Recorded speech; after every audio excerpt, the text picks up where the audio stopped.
तो ऐसा है, मैंने ये तमाशा बनाया है तुम्हारे लिए, दिल से बनाया है। तो पसंद आए तो ताली वाली बजा देना यार। तमाशा फिल्म एक मिरर, एक आईने की तरह है। इस आईने में शायद हम अपनी ही कहानी ढूंढ रहे हैं, जैसे वेद उस कहानीकार बाबा की कहानियों में ढूंढता रहता है। तो इस फिल्म की कहानी की शुरुआत होती है एक जोकर और एक रोबोट से। जोकर उस रोबोट की हालत पर हंस रहा है, जो दिल और दुनिया के बीच फंसा हुआ है।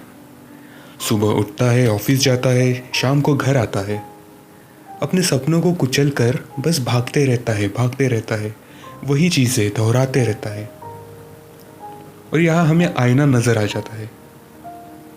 असली रोबोट तो हम बन रहे हैं, ये सब तो हम भी कर रहे हैं। और ये फिल्म उस जोकर की तरह है, एक आईना है जो हमारी ही कहानी हमको दिखा रही है।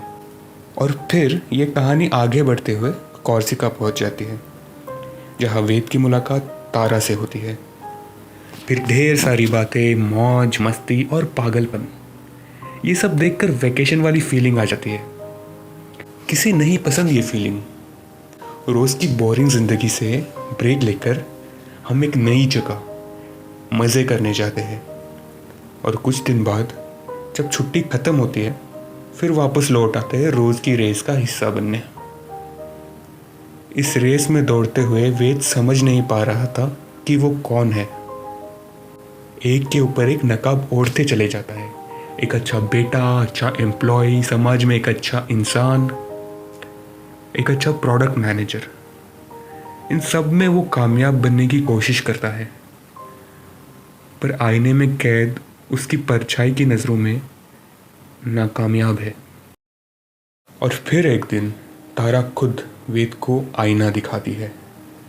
वो कहती है कि तुम डॉन हो, इंटरपोल के अफसर हो, ग्रेट इंडियन मूवी डायरेक्टर हो, प्रोडक्ट मैनेजर नहीं।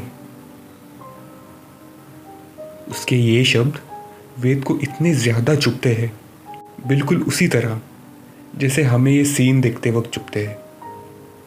वेद के साथ साथ अब हम भी उस सोच में पड़ जाते हैं।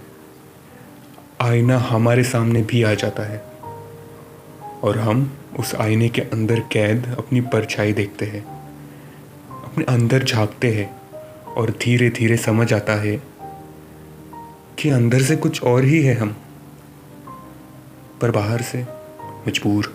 हम सब में वेद बसा हुआ है और डायरेक्टर इम्तियाज़ अली तारा के किरदार में है, जो तमाशा फिल्म के रूप में ये आईना हमें दिखा रहे हैं।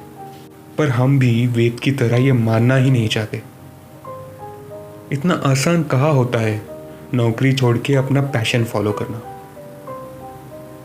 पहले तो इस बात का एहसास होना ज़रूरी है और फिर इसे करने की हिम्मत। वक्त तो लगता है, वेद को भी लगा था। 6 महीने से ज़्यादा तक वो कोशिश करता रहा खुद को पहचानने की। और फिर आखिरकार जब खुद को पहचान लिया, समझा लिया, तो अपने घर वालों को भी समझा पाया और हो गई हैप्पी एंडिंग तारा के साथ। काफ़ी लोगों को ये कहानी पसंद नहीं आई या समझ नहीं आई, क्योंकि शायद वो समझना ही नहीं चाहते थे। शायद उन्हें आईना नहीं बल्कि बस एक कांच का टुकड़ा नजर आ रहा था। पर जिनको ये तमाशा आईना लगा, उन्होंने खुद की परछाई देखी और निकल पड़े अपना सफ़रनामा शुरू कर एक नई एंडिंग की तरफ। क्योंकि अपनी कहानी है, एंडिंग बदल सकते हैं। और अंत में उस रोबोट से नया इंसान बाहर आता है, जो मजबूर नहीं है। अब अंदर और बाहर सब एक समान है, आईने की तरह।